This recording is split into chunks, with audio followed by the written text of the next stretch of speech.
देखती आंखों और सुनते कानों को डॉक्टर अल्ताफ़ शेख का सलाम।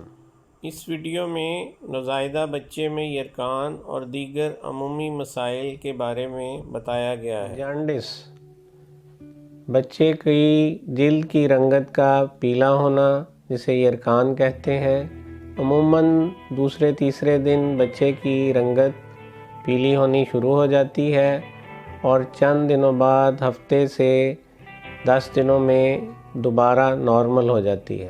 ताहम अगर रंगत पहले दिन ही पीली होने लग जाए और इसमें वक्त गुज़रने के साथ इजाफ़ा महसूस हो और ख़त्म ना हो तो डॉक्टर से रुजू करना चाहिए।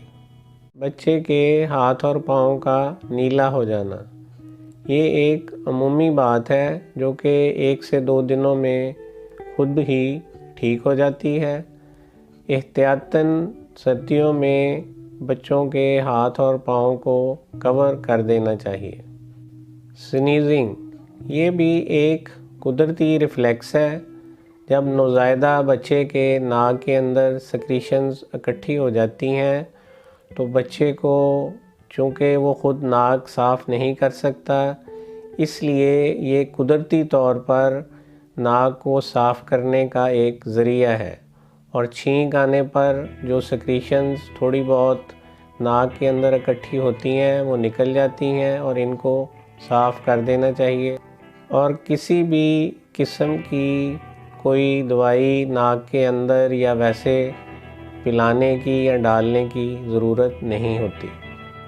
हिकअप, हिचकी, बच्चे अमूमन अगर को दूध ज़्यादा पी लें या एयर ज़्यादा स्वेलो हो जाए, वैसे भी बच्चे का मैदा रोज़ बरोज़ साइज़ में बढ़ता है, तो मैदे के बढ़ने की वजह से, डिस्टेंशन की वजह से, जब मैदे के ऊपर डायाफ्राम उसकी स्टिमुलेशन होती है, इरिटेशन होती है, तो उसके स्पाज़्म की वजह से हिचकी शुरू हो जाती है।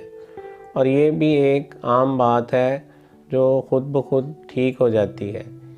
हिचकी शुरू होने पर या शुरू होने के दरमियान कतई बच्चे को पानी कोई चीज़ नहीं देनी पिलानी चाहिए। पीरियड्स ऑफ एपनिया, अमूमन बच्चे 10 से 15 सेकंड सांस रोक लेते हैं और फिर तेज़ तेज़ जल्दी जल्दी सांस लेने लग जाते हैं और ये भी कोई घबराने वाली बात नहीं है। ताहम अगर बस रुकने का दौरानिया 20 सेकंड से ऊपर हो जाए और जिल्द की रंगत नीली होने लग जाए तो ये तशवीशनाक बात है। इसके लिए डॉक्टर से रुजू करना चाहिए। नाज़रीन, अब इजाज़त दें। अल्लाह हाफ़िज़।